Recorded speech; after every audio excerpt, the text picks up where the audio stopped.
नमस्ते। आप सभी का हमारे YouTube चैनल पर बहुत बहुत स्वागत है। आज मैं आप सभी को माघ मास के महात्म्य का दूसरा अध्याय सुनाती हूँ। इससे पहले वाली वीडियो में मैंने आपको माघ मास के महात्म्य का पहला अध्याय सुनाया था। आप इसी चैनल पर माघ मास के महात्म्य के सभी अध्यायों का श्रवण कर सकते हैं, तो इसके लिए आप हमारे चैनल को सब्सक्राइब ज़रूर कर लें। तो चलिए माघ मास के महात्म्य का दूसरा अध्याय शुरू करते हैं। राजा के ऐसे वचन सुनकर तपस्वी कहने लगा कि हे राजन, भगवान सूर्य बहुत शीघ्र उदय होने वाले हैं, इसलिए यह समय हमारे लिए स्नान का है, कथा का नहीं। सो आप स्नान करके अपने घर को जाओ और अपने गुरु श्री वशिष्ठ जी से इस महात्म्य को सुनो। इतना कहकर तपस्वी सरोवर में स्नान के लिए चले गए और राजा भी विधिपूर्वक सरोवर में स्नान करके अपने राज्य को लौटा और राजनिवास में जाकर तपस्वी की सब कथा रानी को सुनाई। तब सूत जी कहने लगे कि महाराजा, राजा ने अपने गुरु वशिष्ठ जी से क्या प्रश्न किया और उन्होंने क्या उत्तर दिया, सो कहिए। व्यास जी कहने लगे, हे सूत जी, राजा दिलीप ने रात्रि को सुख से सोकर प्रातः समय ही अपने गुरु वशिष्ठ जी के पास जाकर उनके चरणों को छूकर प्रणाम करके तपस्वी के बताए हुए प्रश्नों को अति नम्रता से पूछा कि गुरुजी, आपने आचार, दंड, नीति, राजधर्म तथा चारों वर्णों के चारों आश्रमों की क्रियाओं, दान और उनकी विधान, यज्ञ और उनकी विधियाँ, व्रत, उनकी प्रतिष्ठा तथा भगवान विष्णु की आराधना अनेक प्रकार से तथा विस्तार पूर्वक मुझे बताई है। अब मैं आपसे माघ मास के स्नान के महात्म्य को सुनना चाहता हूँ। सो हे तपोधन, नियम पूर्वक इसकी विधि समझाइए।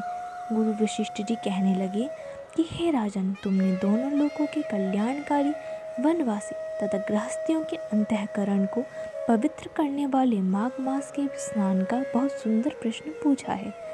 मकर राशि में सूर्य के आने पर माघ मास में स्नान का फल गौ, भूमि, तिल, वस्त्र, स्वर्ण, अन्न, घोड़ा आदि दानों तथा चंद्रायण और ब्रह्मकोश व्रत आदि से भी अधिक होता है। वैशाख तथा कार्तिक में जप, दान, तप और यज्ञ बहुत फल देने वाले हैं, परंतु माघ मास में इनका फल बहुत ही अधिक होता है। माघ मास में स्नान करने वाला पुरुष राजा और मुक्ति के मार्ग को जानने वाला होता है।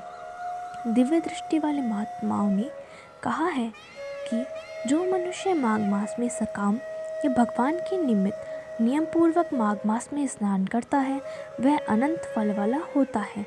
उसको शरीर की शुद्धि, प्रीति, ऐश्वर्य तथा चारों प्रकार के फलों की प्राप्ति होती है। अदिति ने 12 वर्ष तक मकर संक्रांति में अन्न त्याग कर स्नान किया, इससे तीनों लोकों को उज्ज्वल करने वाले 12 पुत्र उत्पन्न हुए।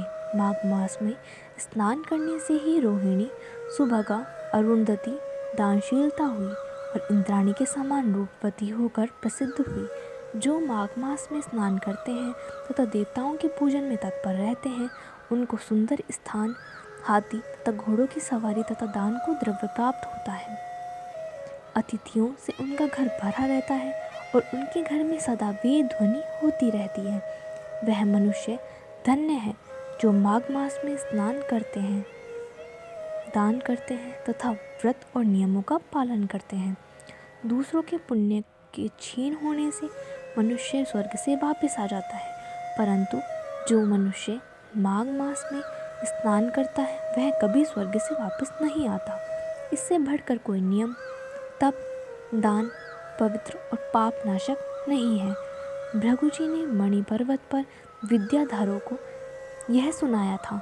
तब राजा ने कहा कि ब्राह्मण भृगु ऋषि ने कब मणि पर्वत पर विद्याधरों को उपदेश दिया था, सो बताइए।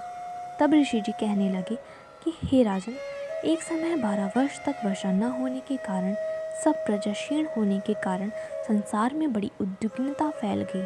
हिमाचल और विंध्याचल पर्वत के मध्य का धन देश निर्जन होने के कारण श्राद्ध, तप तथा स्वाध्याय सब कुछ छूट गए। सारा लोक विपत्तियों में फंसकर प्रजाहीन हो गया। सारा भूमंडल फल और अन्न से रहित हो गया। तब विंध्याचल से नीचे बहती हुई नदी के सुंदर वृक्षों से आच्छादित अपने आश्रम से निकल श्री भृगु ऋषि अपने शिष्यों सहित हिमालय पर्वत पर गए।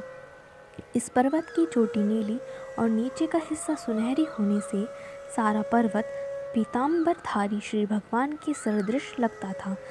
पर्वत के बीच का भाग नीला और बीच बीच में कहीं कहीं सफ़ेद स्फटिक होने से तारों से युक्त आकाश जैसी शोभा को प्राप्त होता था।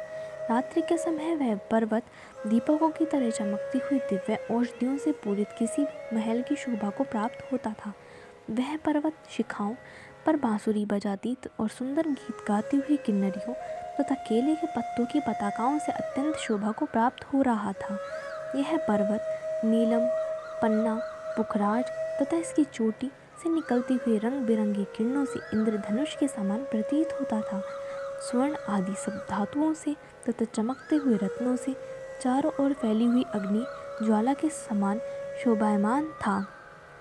इसकी कंदराओं में काम पीड़ित विद्याधरी अपने पतियों के साथ आकर रमण करती है और गुफाओं में ऐसे ऋषि मुनि जिन्होंने संसार के सब क्लेशों को जीत लिया है रात दिन ब्रह्मा का ध्यान करते हैं और कई एक हाथ में रुद्राक्ष की माला लिए हुए शिव की आराधना में लगे हुए हैं। पर्वत के नीचे भागों में जंगली हाथी अपने बच्चों के साथ खेल रहे हैं तथा कस्तूरी वाले रंग बिरंगे मृगों के झुंड इधर उधर भाग रहे हैं। यह पर्वत सदा राजहंस तथा मोरों से भरा रहता है, इसी कारण इसको हेमकुंड कहा जाता है। यहाँ पर सदैवी देवता, गुहक और अप्सरा निवास करते हैं। धन्यवाद। इस वीडियो में बस इतना ही। तो प्लीज़ हमारी वीडियोस को लाइक कीजिए, शेयर कीजिए और हमारे चैनल को सब्सक्राइब कर लीजिए। और तीसरा अध्याय और बाकी सारे अध्याय सुनने के लिए हमारे चैनल को सब्सक्राइब करना ना भूलें।